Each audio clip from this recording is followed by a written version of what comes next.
everyone! For those of you who don't know who I am, I'm Mari and I do travel vlogging and also travel tips and stuff videos like this. I love traveling, super passionate about it. I've been doing YouTube now for 3 years and I've traveled a lot of different places all over the world.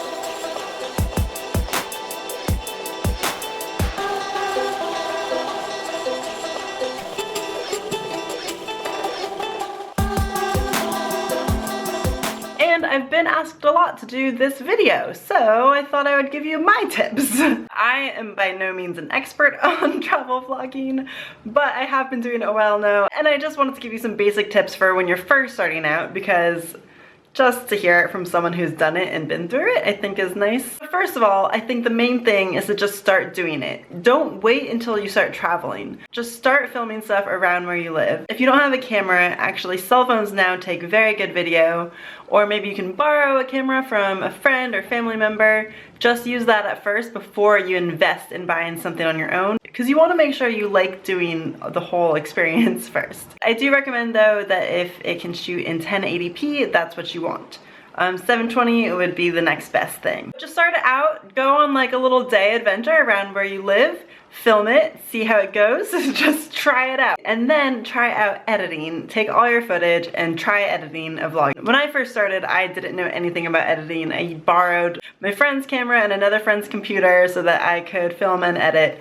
I did that at first to make sure I liked it before I invested in anything. If you have a Mac or you have access to a Mac, iMovie is a really good program to start on. That's what I started on. Otherwise, you can get free trials of Final Cut Pro and Adobe Premiere Pro and just try those out, see how they go. I think it just depends. Different people like different ones. There's a lot of good tutorials on YouTube though for using those programs. So just try out editing, see if you like it. And I'll say just right off the bat, if you don't enjoy the editing part, you should not travel vlog, because editing is a huge part of it. Like, you watch these videos and you think like, oh, it looks fun, people are just traveling and filming themselves, it's great. But what you don't see is the hours and hours and hours of work people do editing behind the scenes. I personally really enjoy the editing. I get excited for the editing, I like it. So for me, that's why I keep doing it, is because I don't mind spending hours of time doing the editing. If you don't like editing, maybe start a travel blog instead, if you like writing. So if you try out just making a little video around town and you like it, then maybe start going on some smaller trips around where you live. If you already know you're gonna be doing a lot of traveling, if you're planning a big trip, I'd recommend just start vlogging your whole experience now. Film and make videos about your experience preparing for your trip, the packing, all of that stuff. I think the more videos you can do before you start actually traveling, the better, because the more videos you create, the better you're gonna get.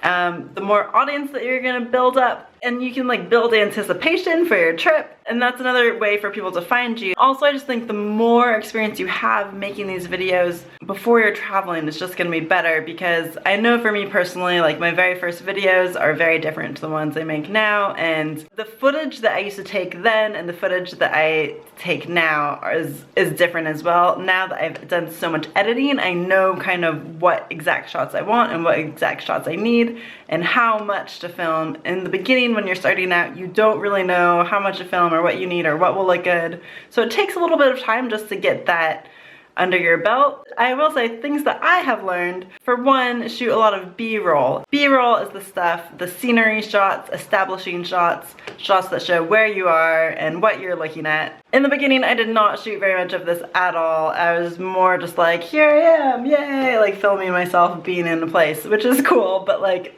people want to see the scenery and people commented that, and so I had to learn the hard way. Also, make sure the sound is decent. I still don't have really good equipment, so I can't really recommend great equipment, but at least put like a micro wind muff on your microphone on your camera, because that will help a lot. Sometimes I record sound with my phone and then sync it to the video if I know it's going to be bad. One more thing to think about when you're filming and making your videos is storytelling, and making sure your video has a nice story and that it's fun to watch and easy to watch. Some people would say that you need to be doing something really exciting. I don't necessarily believe that. I think if you watch someone like Casey Neistat, he can be doing the most mundane things, but he makes them very interesting, and that's why people like him. Like, whatever he's doing, he makes it interesting, and he makes an interesting video.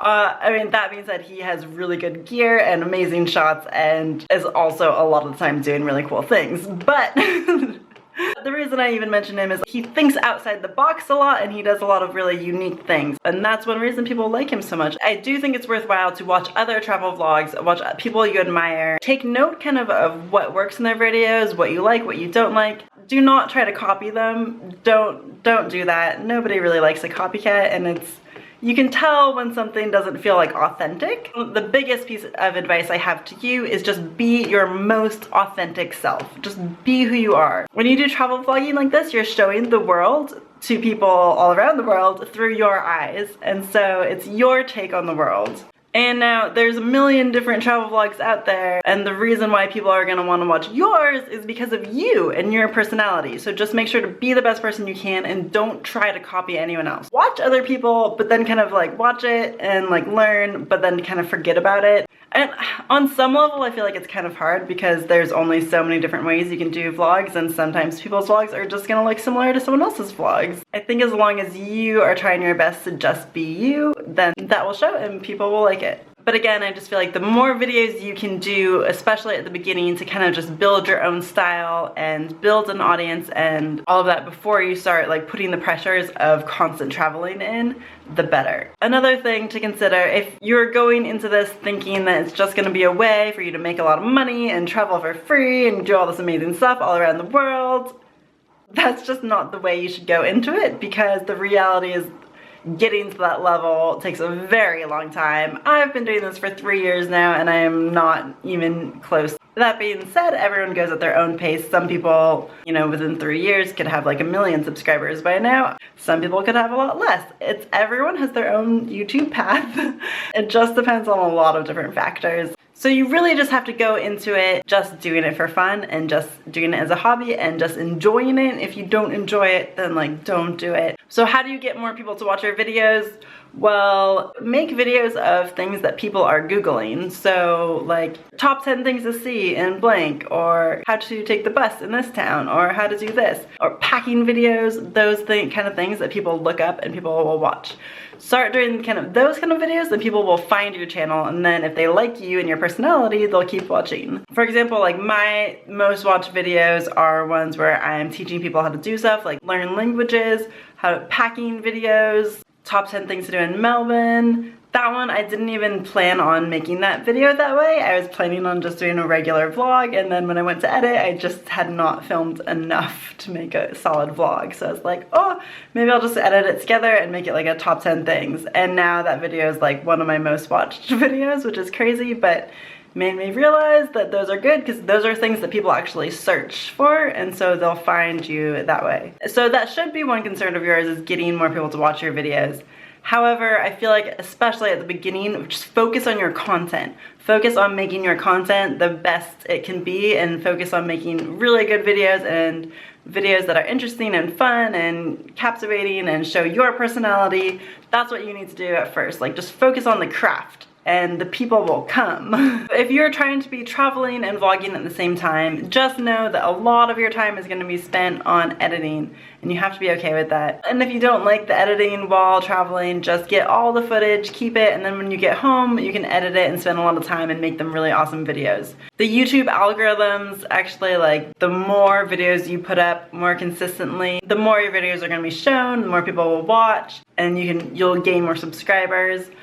But doing daily videos or even 5 days a week videos is very challenging. It takes a lot of work and a lot of stamina. And when you're traveling full time, it's really hard, really, really hard. I really don't know how daily vloggers do it. I mean, if you want to do it, just try it out though and see how it goes. If you don't like it, then don't do it. Also, yeah, you're gonna see a lot of people with like all the drones and like all this crazy equipment, and it feels hard to compete with that. But if you don't have it and you don't have the money for that, like, if you don't have a lot of stuff, just enjoy that you don't have to carry around a lot. And also, when you're traveling, it's like the more stuff you have, the more worried you're gonna be all the time that something will happen to your gear. and you'll just be kind of stressed out all the time. So those are the plus sides of not having a lot of gear. Everyone asks where to get music. That's just a hard one. I'm not an expert on that. Actually, if any of you have good tips on where to get music, leave it in the comments. So the main thing about music is you have to make sure it's copyright free, and that it's allowed, that you have permission to use it, because you can't just go using any song off the radio. You'll get in trouble and your video might be taken down. So do not do that. YouTube has a huge audio library. When I first started YouTube, that's where I got all my music. It's just easy and I knew it was safe to use. Now I've gotten some music off of SoundCloud. Like, I'll just look and I'll find an artist that's not super big and I'll just email them and say like, hey, do you mind if I use your music in my video?